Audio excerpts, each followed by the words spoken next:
These are all my guys. We're all buddies now. All right. Thumbs up on the camera. Yeah? Good? Okay. All right. Hatem Abudaya, Hatem, last name Abudayeh. I am a spokesperson for the Coalition to March on the DNC, and I'm the national chair of the United States Palestinian Community Network. It's been nearly a year of organizing, and finally, tomorrow is what we're calling the event of the season. Almost 270 organizations from across the U.S. have joined the Coalition to March on the DNC, and tens of thousands will be out on the streets starting tomorrow, August 19th at noon, right here at Union Park, to say stop the genocide now, end U.S. aid to Israel, and free Palestine. We've discussed many times the challenges our coalition has had to face, and our fight is far from over. The approved march route, as all of you know, because we've been talking about it ad nauseum, is only 1.1 miles long and includes several blocks on narrow residential streets, insufficient to accommodate the protesters. In addition, the city has prohibited the use of canopies, even to uphold the safety and confidentiality that our medics need. We have a huge medics team that our medics need to treat people in need. Again, it's not only in the best interest of the coalition and our protesters to have a longer route that doesn't face log jams and bottlenecks, but also in the best interest of community members who live around here, who are facing massive challenging restrictions of their own. And of course, it's in the best interest of the city, so that the rally, the protest, and the march will proceed as smoothly as possible. 3 days ago, as all of you know, we were blindsided and told that we wouldn't even be able to use a stage and projected sound. So we immediately called upon organizers and activists in Chicago and across the U.S. to make calls to John Roberson, the COO of the city of Chicago.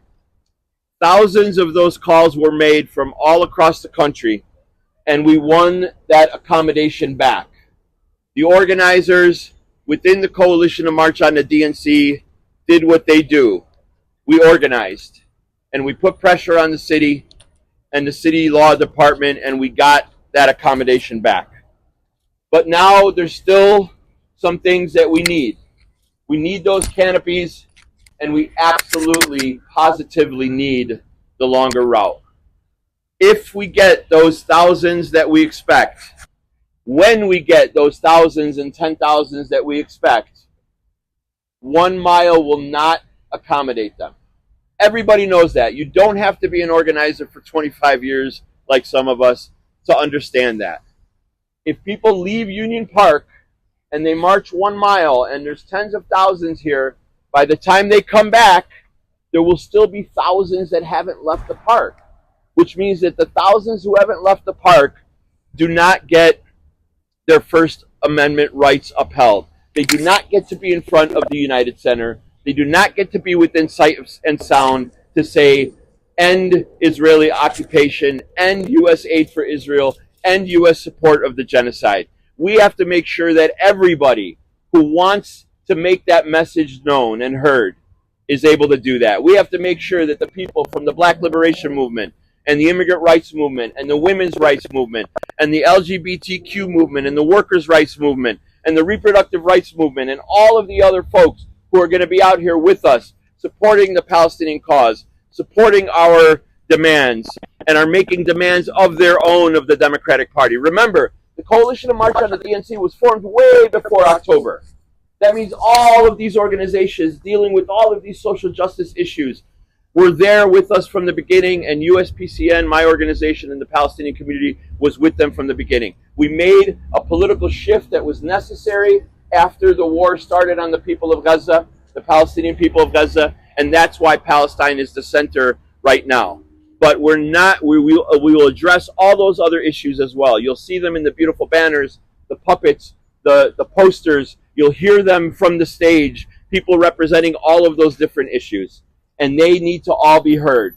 So we want people starting tomorrow morning at 9 a.m. up until the moment we step off, and I'll explain what the schedule is going to be later, but up until the moment we step off, we're going to have people continuing to call John Roberson. We have a member of the city council here who also is supporting us, who also will talk about the fact that the city that he represents needs to do the right thing here. So that's what we're calling upon for the people to do, to call Monday morning, say you have to give them their route, and then also to say they need their canopies as well.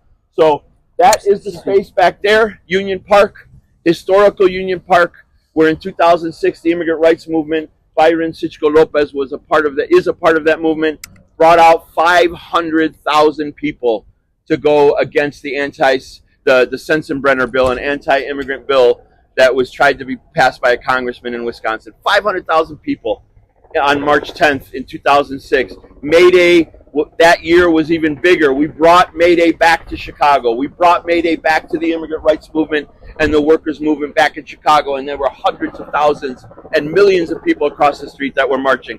Carlos Montes is also here. He'll speak. Los Angeles had a protest, not as big as Chicago's, but Los Angeles had a protest as well. And so I want to recap the week now before I introduce the wonderful speakers on our bill here. On Monday morning at 10 a.m., we will have another press conference. We haven't decided exactly where it'll be, probably closer to the stage. At 10 a.m. tomorrow morning, another press conference, the last one before the program. At 12 o'clock, hopefully as close to 12 o'clock as possible, we will start our program from the stage in Union Park.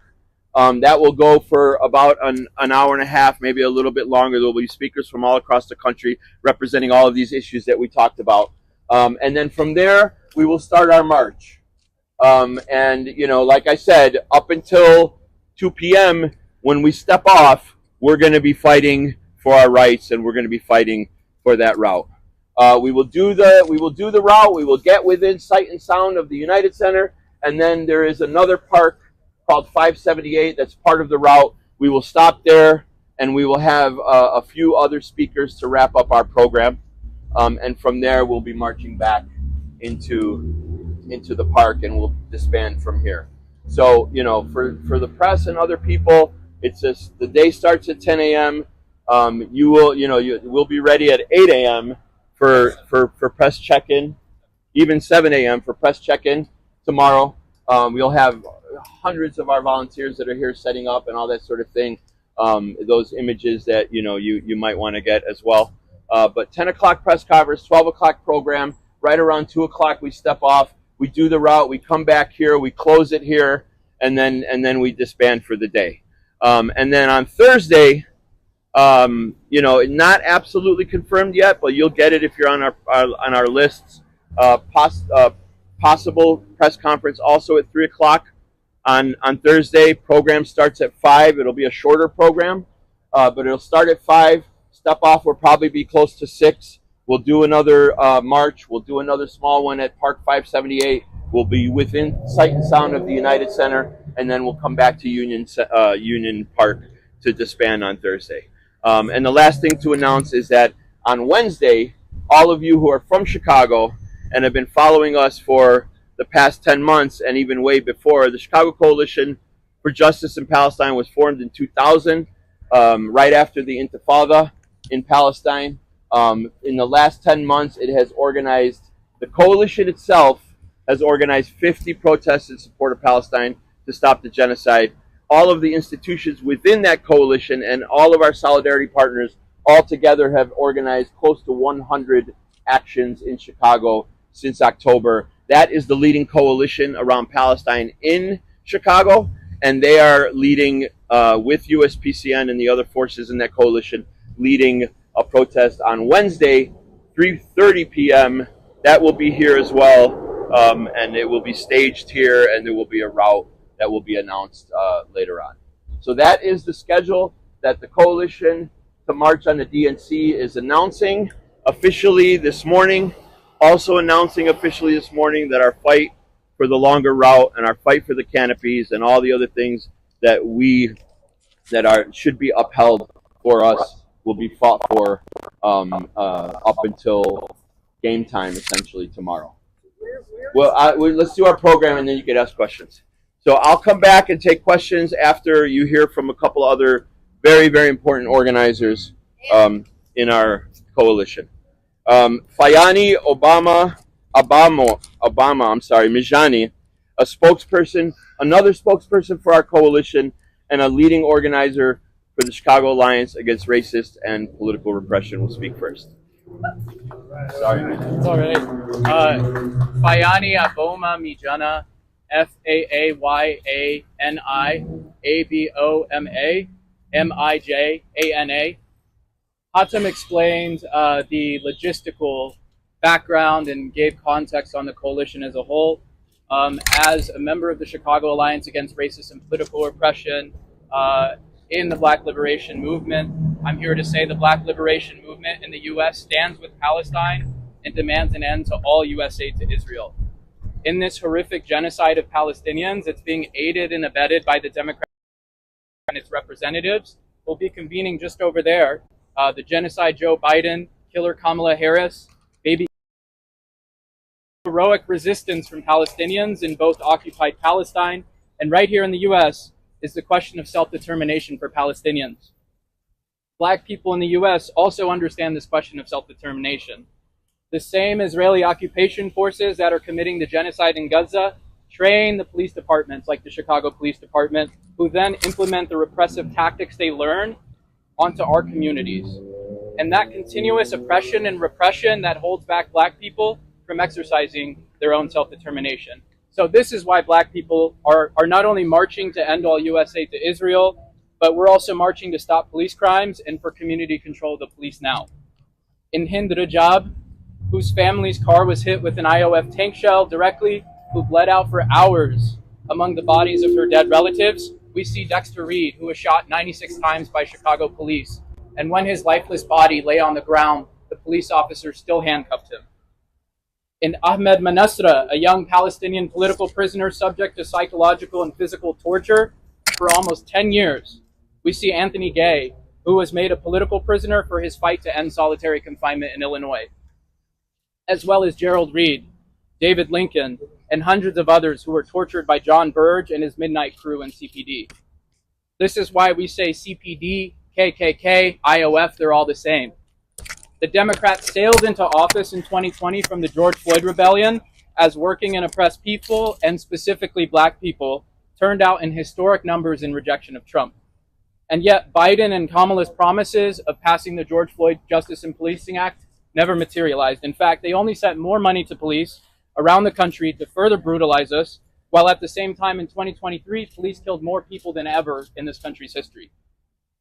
We've seen in the last year just how far, and in breach of their own values of free speech and democracy, the powers that be have gone to stop working and oppressed people like us from expressing their First Amendment right to protest the DNC.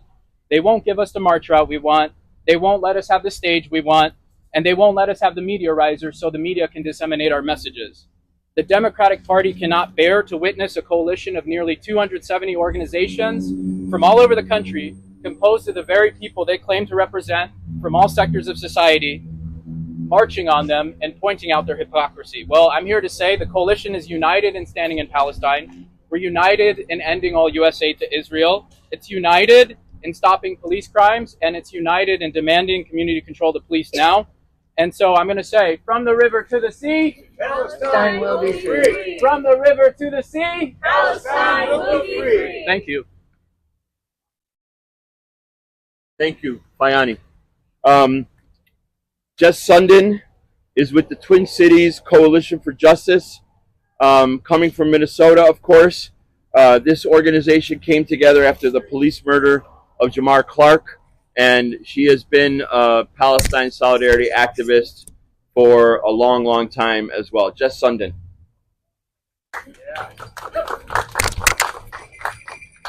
Hello, thank you for coming out. I am so excited to be, oh yeah, I know I'm a little guy behind the big mic. I'm so excited to be here in Chicago. I came down early. The fact is hundreds of Minnesotans are coming behind me. My daughter's getting on a bus tonight, along with hundreds of others. There's a waiting list for the buses, actually. People are coming by cars, planes, and trains. The fact is Minnesota is proud to come and stand with Chicago again. We've stood with Chicago folks in the fight for justice for Palestine, in the fight against police crimes, and in fact on every front. We have folks coming from every movement in our city. It's not just the governor of Minnesota that's coming to that convention. It's the people of Minnesota coming with an agenda. We are ready to fight for what we need. The first thing we need is to stop the genocide. And the fact is, the Democrats have no business celebrating in Chicago while genocide is unfolding in Palestine every day.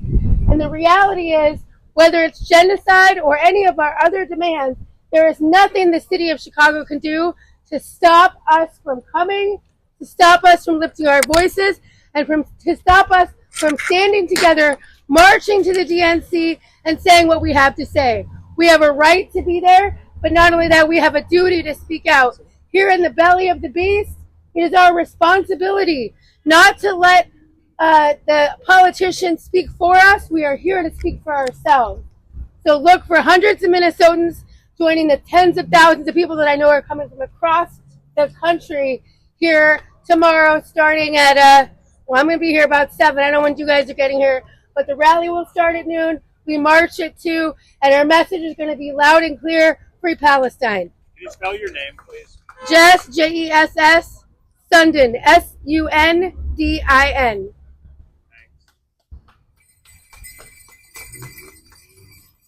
Thank you, Jess.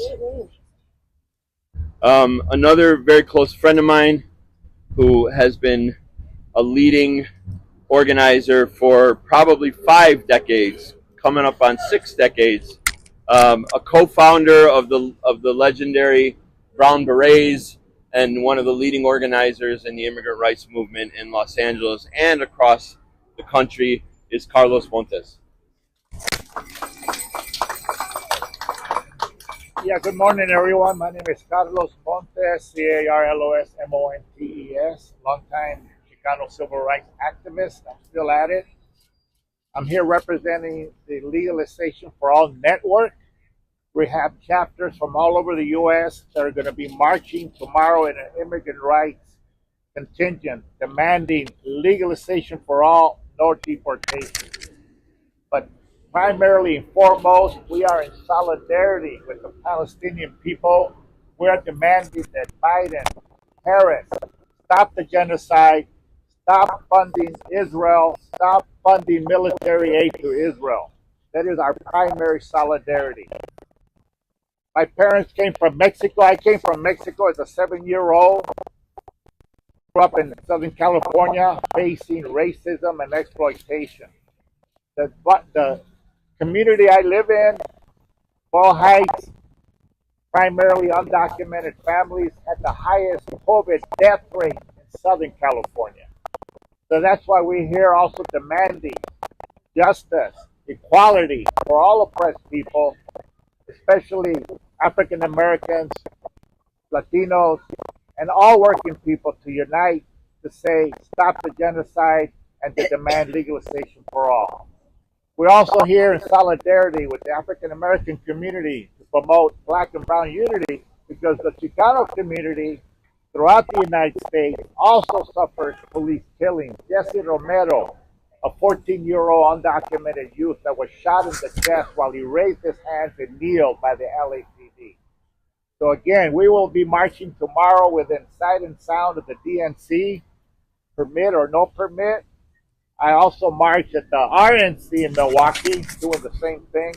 So here to demand legalization for all, solidarity with the Palestinian people. Thank you very much. Thank you, Carlos. I just want to correct one little thing that Carlos said. The demand to end military aid Our demand is to end all aid to Israel. Political, diplomatic, military, financial, all of it. We have an incredible student movement in this country that everybody knows of. We have seen, and it didn't just pop up when the encampments popped up in New York. This student movement is a powerful one and has been at the lead of all of our protests since October and for decades before that. SJP is that leading force nationally, and we have Students for Justice in Palestine Network in Chicago. I have a co-chair. We have a co-chair of that network here speaking to us, Abla Abdul Qadir. Welcome.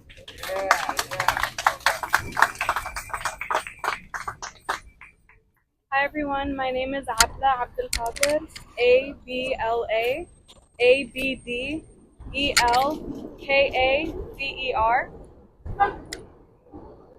This week, we are protesting the Democratic National Convention because as we enter the 10th month of the Israeli genocide in Gaza, the Democratic Party has done nothing but unconditionally back Israel in its onslaught of war crimes. We have witnessed the loss of over 100,000 Palestinian lives. 1.5 million Gazans have lost their homes and are forced to take shelter in disease-filled camps. Many are on the brink of a man-made famine, with limited access to food or clean water. Almost all of Gaza's infrastructure has been destroyed, including homes, hospitals, and educational institutions. A public health crisis is actively unfolding in Gaza, with entirely preventable diseases like polio, hepatitis A, and hepatitis B spreading like wildfire throughout the refugee camps. Our representatives have done nothing to put an end to this violence. Rather, the Democrats have just approved $3.5 billion more in the military aid to Israel earlier this month. This is the party that prides itself on being committed to human rights while being complicit in some of the worst human rights violations of the century. Throughout the course of the American-backed genocide, civil unrest has been rampant throughout the country, from disrupting Democratic campaign events to protesting in the streets and eventually on our own campuses. The students, along with everyone else, have made it known in every way possible that we demand an immediate, unconditional ceasefire and an end to the funding and arming of Israel.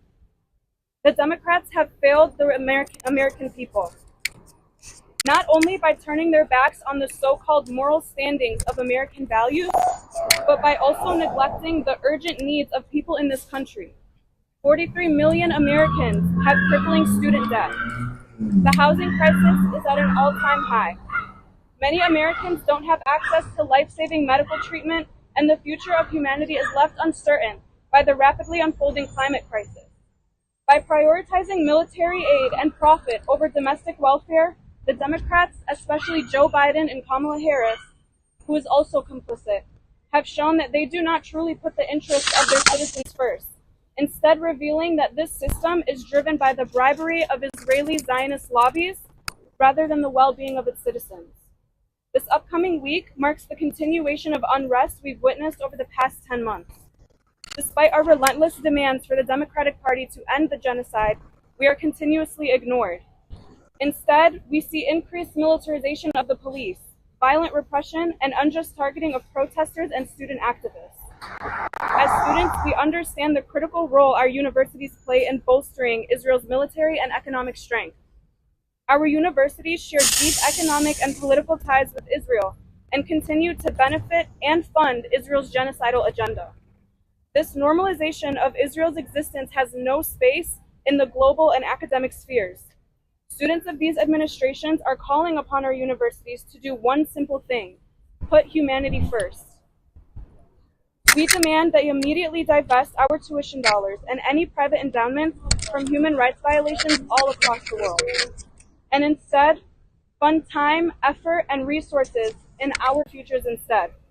The student movement vows to our administrators and to the elected representatives that we will continue to disrupt everyday operations of campus life and social life until we see an end to the economic and political ties supporting Israeli war crimes. We are the catalyst of change, and that is why we are here at the DNC to continue the fight for liberation and humanity of all peoples, from immigration workers to the women's liberation movement, to the Black liberation movement, LGBTQ. We are all standing united to tell the Democrats that we want an end to the genocide and we want to fund ourselves. Thank you. Thank you, Avla. Our last speaker before I begin taking questions is someone who has been a supporter of our community for a long time, since when he was an activist and organizer in the Pilsen community, co-executive director of the Pilsen Alliance, and now he's on the Chicago City Council advocating for the people, advocating for workers, advocating for oppressed people, and standing with us, with the coalition, shoulder to shoulder from day one, fighting for all these things that we're fighting for, the stage and the sound and the longer route and all of it. And he's here to talk to you today. Byron Sichko Lopez. Thank you, Captain. My name is Byron Sichko Lopez, BYRON, SIGCHO, LOPEZ, Alderman of the 25th Ward. And I'm here not only standing as an elected official, but I'm also here standing as a father, as a Chicagoan, as someone who cares deeply about our city and our country. And that's why we're here in full solidarity, understanding that liberation for working people will not be possible until Palestine is free. And that is an unequivocal, unconditional demand. When we see many members of the Democratic Party coming and celebrating how Chicago has fought for reproductive rights, immigrant rights, workers' rights, and ultimately human rights, it is our responsibility that the party that claims those victories, it is actually consistent with those values and principles, and not only tell us they're going to act on them, but that we got to see those actions implemented into policies, and that has not happened. So that's why we're here today, because Chicago was the first city, the largest city that voted democratically to pass a ceasefire resolution. This is the same city that unanimously voted on a war permits for all resolution, demanding of the federal government actions and not platitudes. It is quite embarrassing that a Democratic Party that claims to have such a big tent, it is tied on the polls with a fascist. So we cannot capitulate to fascism. Thus, when our policies do not reflect the majority of the party. We know that over 70% of voters in the Democratic Party support an immediate ceasefire, an end of the genocide, a change in policies that will end those sales of the billions in guns that go to brutalize thousands. Now we are surpassed already 40,000 victims of the genocide. We are not going to normalize the genocide. We're not going to capitulate to fascists that also have on the agenda to dehumanize immigrants, to close the border in a really shameful policy that tries to close the border with our number one commercial partner, which is Mexico. It is illogical, it is wrong, it is immoral, and that's why we got to mobilize. Our act and our demand of the city of Chicago, and this morning I've been in conversations with administration, is to make sure that we have a safe passage, a safe route, that we have adequate space for a peaceful demonstration that is indeed making sure that we have a platform that speaks to working people. We also want to make sure that we are in enough distance of counter-protesters that, quite frankly, as we saw with the student movement here in Chicago, have come to provoke, that have come to create violence, and then blame the student demonstrators for the violence that they are generating, promoted, and continue to perpetrate. Today, we have a choice in the city of Chicago, and that is mobilizing. We got to demand that Vice President Harris put in pen and pens, in ink and paper, what they're saying in words. We got to end the genocide. We got to ceasefire now, and we got to end the criminal war and the criminal budgets that go to fund a genocide that is funded with all dollars, and that starts here in Chicago, a sanctuary city we're proud to represent. I'm going to translate pretty quickly in Spanish, if I may. Buenos días, mi nombre es Byron Sichko López, represento el Distrito 25. soy un representante de una comunidad inmigrante, una comunidad trabajadora de clase trabajadora, que en estos momentos también está siendo atacada por fascistas que quieren deshumanizarnos y quieren cerrar la frontera, quieren deportar gente, quieren atacarnos y dividirnos.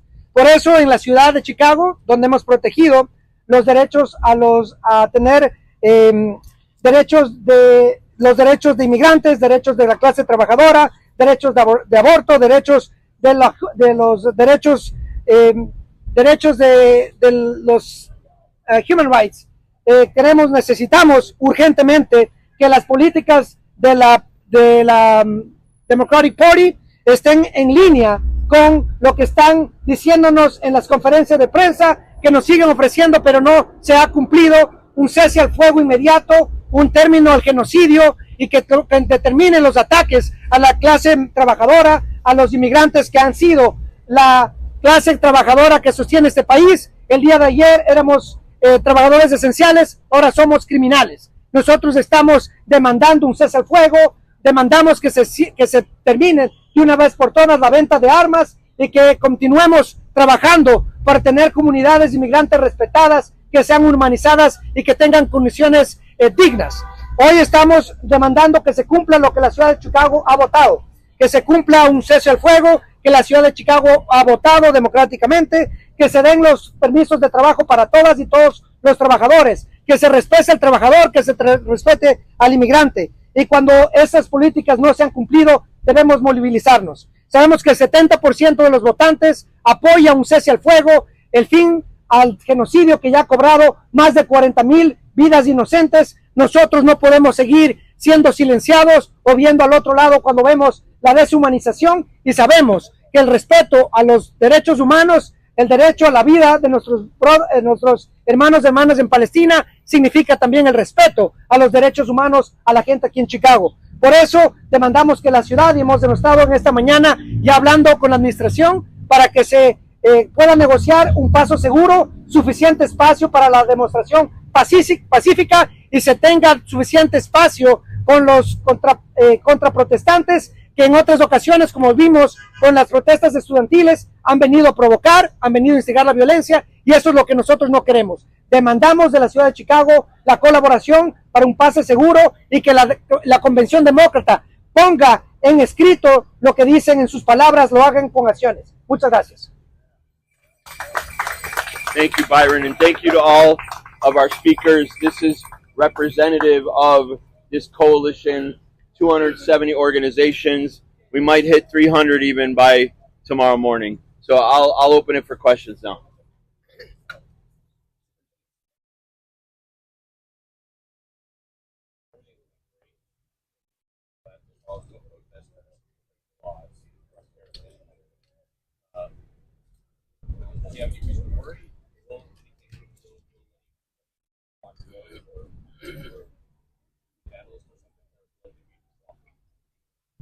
Listen, Snelling a few weeks back made threats directly to our coalition and made threats directly to the community, and threatened mass arrests. He only walked it back because we challenged him on it, and we demanded that he retract. And the coalition that was built around the federal consent decree also forced him to walk it back. So it's one thing to say that we have policies that say we respect the First Amendment and we respect protesters' rights. It's another thing to see implementation by the Chicago police, and we've seen what they've done to other communities here. Fayani mentioned it, Carlos mentioned it. We lived it in 2020, the George Floyd uprising in Chicago and the attacks by the Chicago police against black and brown communities, and targeting organizers at that time. So the only worry about violence is the worry about violence coming from Chicago police and other law enforcement. They only have one responsibility here, only one. All of the Chicago Police Department, all of the other law enforcement agencies that are going to be here, they're only responsible for one thing: to make sure that they do not infringe upon our First Amendment rights. That's it. We don't need them for safety. We don't need them for protection. We don't need them for security. We protect ourselves. We secure ourselves. We keep us safe. That's our slogan that comes from the Black Liberation Movement as well.